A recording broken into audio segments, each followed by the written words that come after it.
When I moved to Savannah, the air felt heavy but kind, the kind that slows you down and makes you notice things. I rented a small apartment just a few streets from my son Michael and his wife Lisa. Close enough to hear the laughter of my grandchildren when the windows were open. Life seemed settled. Morning walks to school with the kids, Sunday dinners at their house, little errands together. I even gave part of my savings to help renovate their home. A new roof, fresh paint, the kitchen island Lisa had been dreaming of. Felt good to help. Felt like belonging. But I began to notice Michael was often pale, coughing more than usual. Not the kind of cough that comes and goes, the kind that seems to take something from you each time. I mentioned it to Lisa once, and she just smiled in that polished way of hers. "Don't worry, everything's under control," she said. One afternoon, my neighbor Mrs. Alvarez caught me outside the post office. She leaned in, lowering her voice. "I saw Michael taken away in an ambulance today," she said. "The siren wasn't on, but the lights were." Called Lisa immediately. She picked up after the third ring. "He's in the hospital," she said, her tone cool, clipped. "You shouldn't come yet. They're running tests." I asked which hospital. She didn't answer. The line went dead. Days passed. No updates, no calls. I baked muffins and left them on their porch, thinking maybe that would bring her to the door. The plate was gone each time, but she never spoke to me. Finally, on the 7th day, I couldn't stand it anymore. Called again. "Lisa," I said, "please just tell me, what time is Michael's funeral?" There was a pause. I could hear her breathing, steady and measured. "You're too late," she said at last, almost gently. "It was this morning." My world didn't just tilt, it stopped. After the call, the days lost their shape. Morning and night were just different shades of the same silence. I didn't hear from Lisa for nearly a week, and when she finally called, there was no mention of Michael, no shared grief. Just a flat request. "Can you watch the kids tomorrow? I have errands." It wasn't a question, not really. I agreed because I didn't yet know how to say no. When she dropped them off, she didn't step inside. The car idled in the street, her phone in her hand. She waved quickly and was gone. The children were tired, restless. I made pancakes and tried to keep my voice light. They didn't mention their father. I didn't push. This became the rhythm. Long silences, then abrupt calls from Lisa, always about what she needed. Babysitting. Picking up a package. Paying the water bill, just this once, because she was in between transfers. Each request came without a thank you. If I tried to ask how she was, she would pivot, always back to business. One afternoon, I overheard my neighbor Mrs. Alvarez talking to another woman in the hallway. She didn't see me at first. "Lisa says her mother-in-law isn't well," Mrs. Alvarez was saying. "Too sick to be involved with the family. Such a shame." The words hung there like smoke. I stepped forward, pretending I'd just arrived. They both smiled too brightly. But something in me cooled. It was then I realized Lisa didn't see me as Michael's mother, or even as a person to be respected. I was a resource. A pair of hands to mind the children, a bank account to be tapped. I tried to ignore it, telling myself grief made people act strangely. But the small humiliations kept stacking like plates in a sink. At dinner one Sunday, one of the few times she invited me, Lisa served the children first, then herself, then the neighbor she'd also invited, and finally passed me a plate with the smallest portion of chicken. It wasn't the food that mattered. It was the message. Another time she forgot to tell me about the school's grandparents' day until the morning of. "You wouldn't have wanted to come," she said. It was a lot of walking. It was as if she were trying to write me out of their lives, line by line. When I tried to bring up Michael, she would shut it down. "We all have to move on," she'd say, in that same calm managerial tone she'd used on the phone the day she told me I was too late for his funeral. One rainy afternoon I called her, not for anything urgent, just to hear another human voice. She answered with, "Can you pick up the dry cleaning? I'm swamped." Before I could respond, she added, "Oh, and can you cover the gas bill? I'll get it back to you." I told her I'd try. She didn't hear the hesitation. Or she chose not to. It was Mrs. Alvarez again who let something else slip. She mentioned that Lisa had been saying I was having trouble managing my affairs, that I was a bit forgetful lately. I knew what that meant. I'd seen it happen to others. How quickly rumors about an older person's health could become a reason to take over their life. I began to pay closer attention. Lisa never gave me full information about anything. Dates, times, even addresses. She was always the gatekeeper, always deciding what I needed to know. The worst was the day I found out there had been a memorial service for Michael, organized by Lisa's side of the family. She hadn't told me. A neighbor mentioned it in passing, assuming I'd been there. When I asked Lisa why she hadn't invited me, she said, "I didn't think you'd want to be around that many people."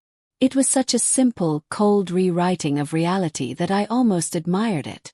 After that, I stopped waiting for invitations. I saw the grandchildren less. Only when Lisa needed something. She stopped bringing them to my apartment. I went to her house when she asked, sat on the edge of the couch while she took calls in another room, and left when she waved from the doorway. One evening, she called me in a tone I hadn't heard before, soft, almost warm. She said she wanted to talk about Michael's estate. She suggested we meet halfway between Savannah and Charleston, at a roadside cafe. The drive was long, the air heavy with summer heat. I watched the marshes slip past, pale green under a hazy sky. When I arrived, Lisa was already there, seated by the window. She smiled as I approached, but it was the kind of smile that doesn't touch the eyes. I sat down, waiting for her to speak. Before she began, I asked the question that had been pressing on me for weeks. "Why didn't you tell me where Michael is buried?" She blinked, then gave me the cemetery's name and address as if she were reading from a receipt. And then, without pause, she shifted. "Now we need to decide what to do with his things." Her voice was smooth, deliberate. She talked about furniture, the car, his tools. She said we, but meant I. I stayed silent, but something inside me clicked into place. From that moment, Lisa was no longer family. She was simply an obstacle between me and the truth. The meeting at the roadside cafe lingered in my mind like the smell of burnt coffee, something you couldn't quite wash away. After that day, I stopped trying to read kindness into Lisa's words. She had shown me her hand, and it was all calculation. A week after the cafe, she called again. The tone this time was brisk, almost cheerful. "I've gone through most of Michael's personal items," she said. "It's time to finalize what's left. We should meet to sign some papers." Her efficiency startled me. It had been barely a month since my son's death. I agreed to meet, more to see what she was really after than to help her sort anything. When I arrived at her house, the living room looked stripped, bare walls where photographs had been, shelves emptied of books and knickknacks.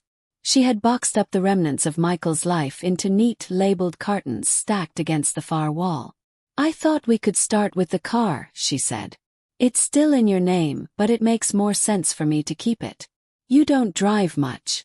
I asked where she had put his watch, the one I'd given him on his 35th birthday. Her eyes flickered. "Oh, I think one of the kids misplaced it," she said. "You know how they are." I said nothing. She handed me a manila folder with several forms clipped inside. "These will transfer the car, the tools, and the remaining bank account to me," she explained. "It'll simplify things." I read through the pages slowly. The language was thick with legal phrases, but it was clear enough. Signing meant surrendering. I set the papers down on the table. "Michael didn't tell me he wanted this," I said. Lisa crossed her arms. "Michael didn't tell you a lot of things. We managed fine without your involvement when he was alive, and I think it's best if we keep it that way now." It was the first time she had been so blunt. Something in me shifted, small, precise, like the click of a lock turning. I left without signing. The next few days were strangely quiet. No calls, no errands for me to run. Then, on a Thursday morning, I received an envelope with no return address. Inside was a single sheet of paper, an appointment notice for a probate hearing. My name was listed alongside Lisa's as interested parties. When I called the courthouse, The clerk told me Lisa had filed to claim the entirety of Michael's estate as surviving spouse. She had not disclosed the existence of a will. I hung up and sat in the kitchen for a long time, watching a slow drip from the faucet darken the porcelain sink. That was when I understood. The cafe meeting, the quick push for signatures, the missing watch. It was all part of the same pattern. She had decided what she wanted, and she was simply moving pieces into place. My grief for Michael had been quiet until then, shaped by the absence of him. But now there was something else beside it. Anger, steady and cold. I began to think back over the last months. The ambulance no one called me about. The funeral I was too late for. The neighbors hearing stories of my illness. All of it led here. I remembered something my father once told me. When someone shows you the door, decide for yourself whether to walk through it or change the locks. I was done waiting to be invited in. 2 days after I learned about the probate hearing, my phone rang with a number I didn't recognize. The voice on the other end was deep, steady. Mrs. Harper. My name is Daniel Brooks. I'm an attorney in Atlanta. I believe I have something that belongs to you. I almost hung up. My life had been full of people claiming to have something for me lately, and most of it was trouble. But there was a pause in his voice, the kind that waits for permission. Go on, I said. Your son was my client, he said. Michael Harper. He left a will. Updated 6 months ago. I've been trying to reach you, but your contact information was outdated. I finally got it from the court after Lisa's filing. My hand tightened on the phone. What does it say? In short, Mrs. Harper. He left everything to you. The words were so far from what I'd prepared myself to hear that I didn't respond at first. Daniel went on. There's more. In his safe, we found an envelope addressed to you. Inside was a key to a safety deposit box at a local bank. I can meet you there if you'd like. Agreed. The bank lobby was cool, quiet, the kind of place where sound falls into the carpet. Daniel met me with a small nod. We signed a few papers, and a teller led us into a narrow room lined with small steel doors. She opened one, slid out a long metal box, and left us alone. Daniel placed the box on the table and stepped back. It's yours to open, he said. The lid was heavier than I expected. Inside were 3 things. A stack of documents, a small velvet pouch, and a portable recorder. I opened the pouch first. My breath caught. Inside was my mother's pendant, a small gold locket with a single seed pearl in the center. I hadn't seen it in over 20 years. I'd assumed it had been lost during a move. Seeing it here in Michael's possession felt like a thread pulled tight between past and present. Next, the documents. Bank statements, investment portfolios, property deeds. Assets I hadn't known Michael had acquired. Tucked between them was the updated will, dated and signed in front of witnesses. His handwriting was steady, deliberate. Every line made it clear. I was the sole beneficiary. Finally, the recorder. Press play. Michael's voice filled the small room, softer than I remembered, but still his. Mom. If you're hearing this, I guess Lisa started telling you what to do. Sorry. I should have told you sooner. I didn't want to believe it would get this far. He paused, the sound of paper shifting in the background. I've seen things. Heard things. She's been talking to a friend about how to take what you have. Your apartment, any savings, even the pendant you always thought was lost. I took it back from her when she tried to sell it. I kept it safe for you. His voice broke a little, then steadied. I changed my will because I know you'll do the right thing. You've always been the one who kept things together. Please don't let her push you out of your own life. Everything you need is here. The recording ended with a click that seemed to echo. I sat still for a long moment, the weight of his voice settling in. Daniel cleared his throat. You understand, Mrs. Harper. This will supersede any claim Lisa is making. But she may still try to contest it. People often do when they believe they're entitled. He nodded. She'll try, I said. It's what she does. On the way home, I kept one hand in my bag, my fingers wrapped around the velvet pouch. The locket was warm from my touch. That evening, I laid everything out on my kitchen table. The documents in one stack, the will in another, the recorder between them like a bridge. For the first time since Michael's death, I felt something more than grief or anger. Felt direction. It wasn't just about the money or the property. It was about what Michael had known, and how he had acted quietly to protect me. He had trusted me to carry this through. I thought about Lisa's careful lies, the way she had kept me away from the hospital, from the funeral, from the truth. I thought about the way she had smiled in that cafe while sliding papers across the table. I realized that grief had made me passive, but Michael's voice had given me permission to act. Before bed, I called a lawyer of my own, Emma Ward, a woman I'd met years ago when she helped a friend through an inheritance dispute.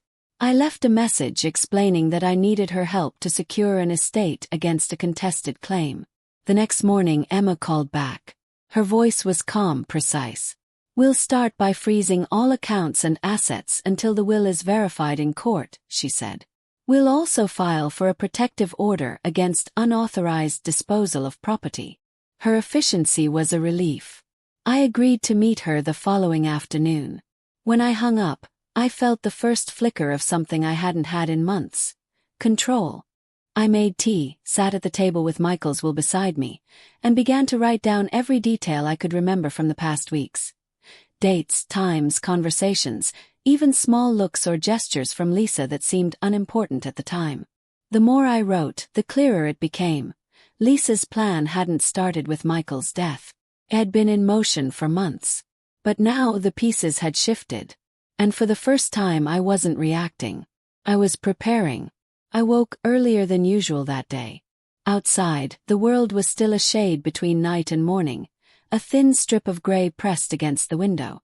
In the kitchen, the kettle clicked once before beginning its quiet hum. In that stillness, I knew something would shift today. The night before, I had spoken with Emma, my new attorney. She listened without interrupting, only asking for dates and names when needed. Her voice was steady without decoration, and that in itself was a kind of anchor. "We start immediately," she'd said. "First, we stop everything that can be stopped." By evening, her assistant had called with an update. Accounts frozen, property transfers blocked, any attempt to sell or remove assets flagged as illegal until the court made its decision. Lisa didn't know it yet. That was the point. Emma had also advised me to secure my own channels. No mail to my apartment, no loose documents. So at dawn, I walked to the post office and rented a small P.O. box. The clerk slid the key toward me with no questions. I bought a fireproof lockbox at the hardware store and carried it home in a paper bag like something fragile. On my dining table, I laid out what mattered most. Michael's will, the bank statements, the property deeds, the audio recording copied to a USB drive, and my mother's pendant. One by one, I placed them inside the lockbox. Turning the key felt like closing a door only I had the right to open. At noon, Emma called again. "The restraining orders are filed," she said. "I've also engaged a private investigator. He's there to document, not to confront. If anything moves without authorization, we'll know." The investigator's name was Carter. He arrived that afternoon in a brown jacket and quiet shoes.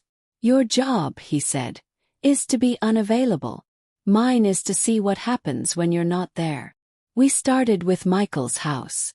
Under the court order, I was now temporary custodian until the hearing, a neutral term that meant guardian without claiming ownership.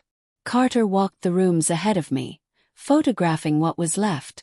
There were pale rectangles on the walls where pictures had hung, empty shelves, and the faint smell of something recently moved. In the garage, there was a clean outline where his tool chest had stood.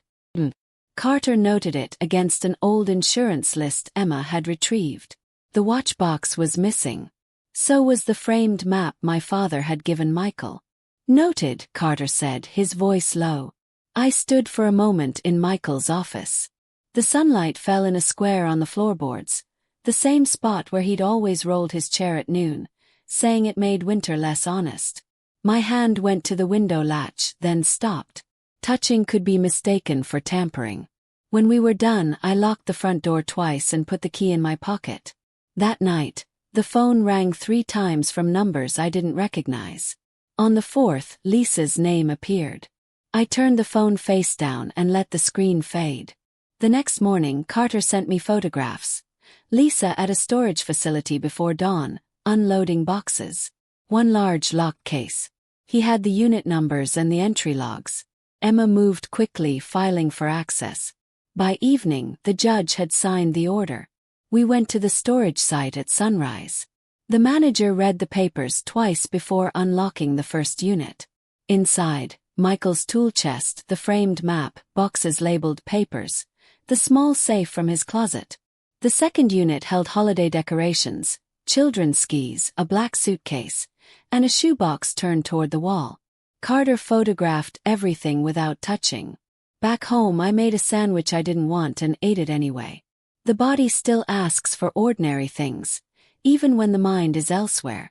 Emma called that evening. We'll also request hospital visitor logs and funeral home records, she said. We billed quietly. No speeches, just facts. I wrote 2 letters. One to the grandchildren. Grandma is making sure Daddy's things are safe.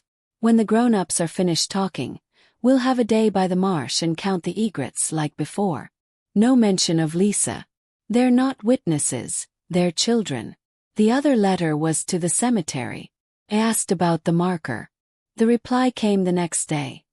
It had been installed the morning of the burial. A photograph was attached. I saved it to the USB drive and didn't open it. 3 days later, Emma said, "We're ready to speak with her." In a room where pens leave marks. The meeting was in a glass-walled conference room overlooking the river. Lisa sat with her attorney, a man who smelled of cologne too sharp for the hour. She didn't look at me. Emma arrived with the will, the court orders, and the photographs from the storage units.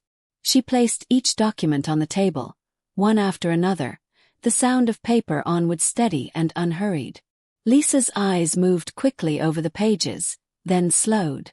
"You're stealing my future," she said finally, still not meeting my gaze. "No," I said. "I'm taking back my own." Carter sat in the corner, writing in his small ledger. Emma outlined the next steps. A supervised inventory, a temporary allowance for the children's needs, and a ban on selling or moving any property. Lisa's attorney asked for time. Paper moves faster than people when it's ready. When the meeting ended, Lisa reached for her water bottle and tipped it over. I set it upright but left the ring of moisture on the table. Some marks should stay visible.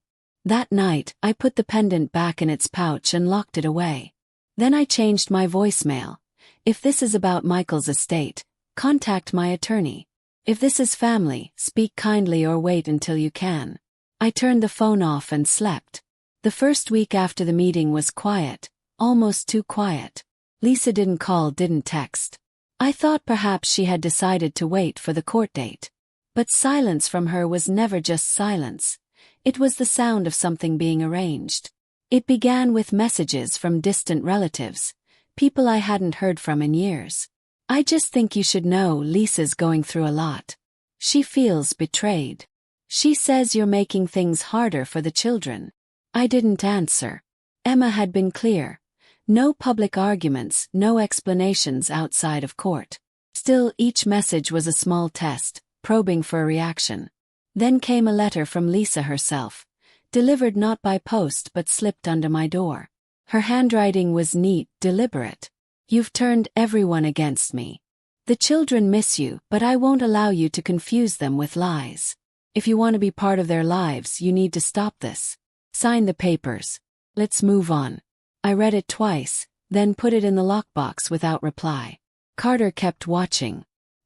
His reports arrived every few days. Short, factual, stripped of interpretation. Lisa meeting with her attorney. Lisa at the bank, turned away when the account was flagged. Lisa outside the children's school, speaking with their teacher, her expression tight. One evening I heard a knock. When I opened the door, my granddaughter Lily stood there. She was holding a paper bag and wearing her school sweater, the zipper pulled all the way up. "Mom thinks I'm at the library," she said quietly. "I needed to see you." I let her in and made tea, the way I always had when she was younger. She sat at the table, her hands wrapped around the cup even though it was too hot to drink. "They've been saying things," she began. "About you. That you're trying to take everything. That you want us to have nothing." She looked up at me. "I know it's not true." Her voice was steady, but her eyes were bright. She told me how her mother spoke on the phone late at night, the words sharp even when whispered. How Michael's name was barely mentioned anymore. How she'd overheard talk of making sure Grandma can't make her own decisions. "They think I don't listen," Lily said. "But I hear everything." I felt the familiar ache in my chest. Not the grief for Michael, but the grief for what Lily had to carry. I told her she didn't need to take sides, that her job was to be a child, not a witness. But she shook her head. "I just wanted you to know I believe you." After she left, I sat at the table long after the tea had gone cold. I added her visit to my notes for Emma, not because I would use it in court, but because it was part of the truth. The next day, Lisa called from a blocked number. I answered out of habit. Her voice was smooth, almost kind. "We don't have to fight," she said. "If you just sign, I'll make sure you can still see the kids. You'll have your apartment. We can pretend this never happened." There it was, the promise disguised as mercy. I didn't respond. After a pause, her tone hardened. "You're not thinking about them. You're letting some lawyer turn you against your own family." Hung up. 2 days later, a letter arrived from her attorney, full of formal phrases. Unreasonable delay, failure to cooperate, emotional distress to minor children. Emma read it, marked a few passages with her pen, and slid it back to me. "Empty noise," she said. "They want you rattled. Stay still." Carter's latest report included something new. Lisa had met with a psychiatric evaluator. It wasn't hard to guess for whom the evaluation was intended. "Told Emma." She nodded. "They'll try to build a case that you're incompetent. We'll be ready." That night, I sat in my apartment with only the kitchen light on, the rest of the rooms in shadow. I thought of all the ways people try to control others. Money, guilt, rewriting the story until it suits them. I thought of how easy it would be to step back, to let her have it all just to make the noise stop. But Michael's voice, captured in that recording, was still clear in my mind. "Don't let her push you out of your own life." The pressure didn't let up. Lisa began showing up at the market where I shopped, at the church I sometimes attended, always with a too bright smile, loud enough for others to hear. "We miss you at Sunday dinners," she'd say, as if she hadn't excluded me for months. Emma called these performances. Public moments designed to craft a narrative.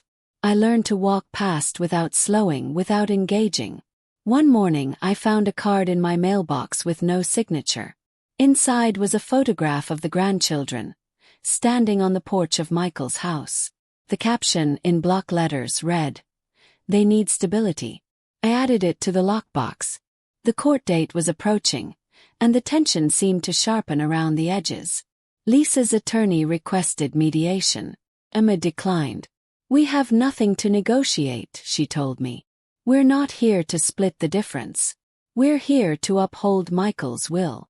The night before the hearing, I sat at my desk and went through the lockbox one more time. Every document, every photograph, every letter in its place. I held the pendant in my palm, feeling its small, solid weight. I thought about the years I had spent making things easier for others, smoothing over conflict, telling myself it was for the sake of family. I thought about how, in the end, that same family had tried to make me small enough to fit in their plans. The next morning I dressed in dark blue and took the bus downtown. The courthouse steps were wide and clean, the kind of place where you feel every footfall. Emma was waiting at the entrance, her case file under one arm. "Ready?" she asked. "Yes," I said. And for the first time in months I meant it. The courtroom was colder than I expected. Pale walls, polished wood, the quiet shuffle of papers. The judge entered without ceremony, and everyone rose. I felt the air shift, not with drama but with procedure. That suited me fine. Emma spoke first. She laid out the timeline like stones across a stream, each one solid enough to step on. Michael's will, the date it was signed, the witnesses who confirmed it.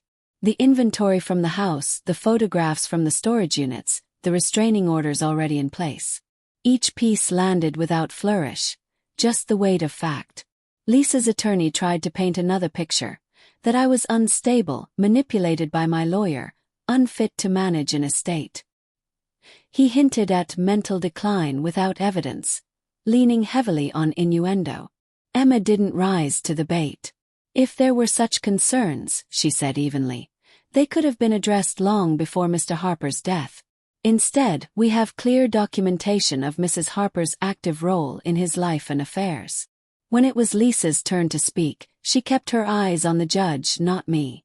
Her voice was smooth at first, talking about what Michael would have wanted, about family unity.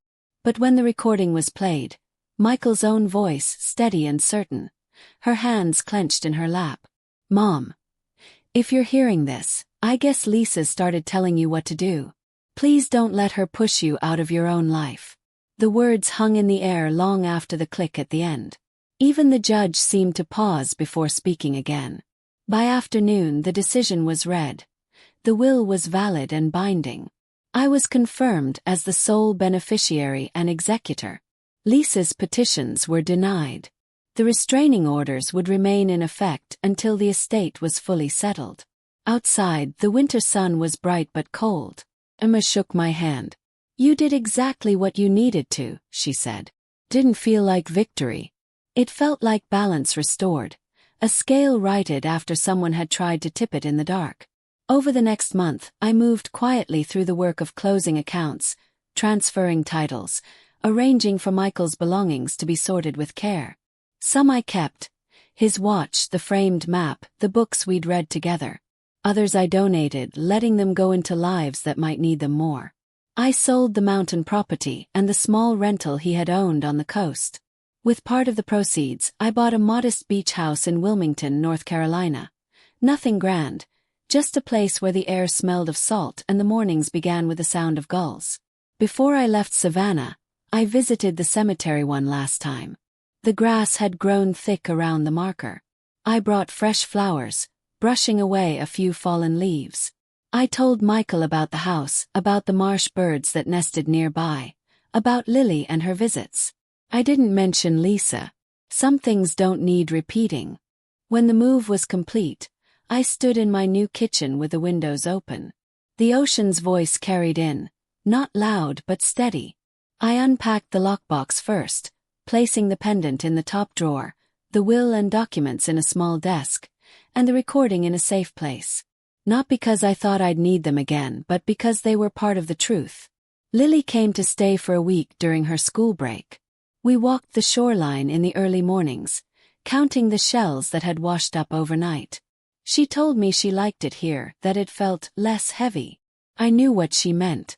One evening, as we sat on the porch watching the last light fade, she asked, "Do you think Mom will ever change?" Thought about it. People change if they want to, I said. But we can't live waiting for them to. She nodded, as if she already knew that. After she left, I settled into a quiet rhythm.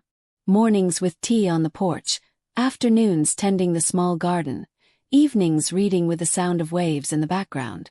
There were no sudden calls demanding my time, no letters slipped under the door. To space. I took a portion of the money and set up a small foundation in Michael's name, to help families navigating legal battles after the loss of a loved one. Emma agreed to sit on the board. Carter declined but sent a note that said simply, "You did right." Lisa kept the apartment she already had. The court required counseling if she wanted regular visits with the children. I didn't follow the details. That was no longer my sphere. In the quiet, I sometimes found myself listening for Michael's voice, as if he might speak again through the recording. But I didn't play it. I didn't need to. His words were already here, in the choices I'd made, in the life I'd reclaimed. One morning I walked down to the beach just as the tide was going out. The sand was smooth except for a single line of footprints heading toward the water. I followed them until they vanished into the edge of the sea. Standing there, I realized that my inheritance wasn't just the house, or the accounts, or even the pendant. It was the freedom to decide where my steps would go next. I turned back toward home, the sun warming my shoulders. I belonged to no one now. And that was enough.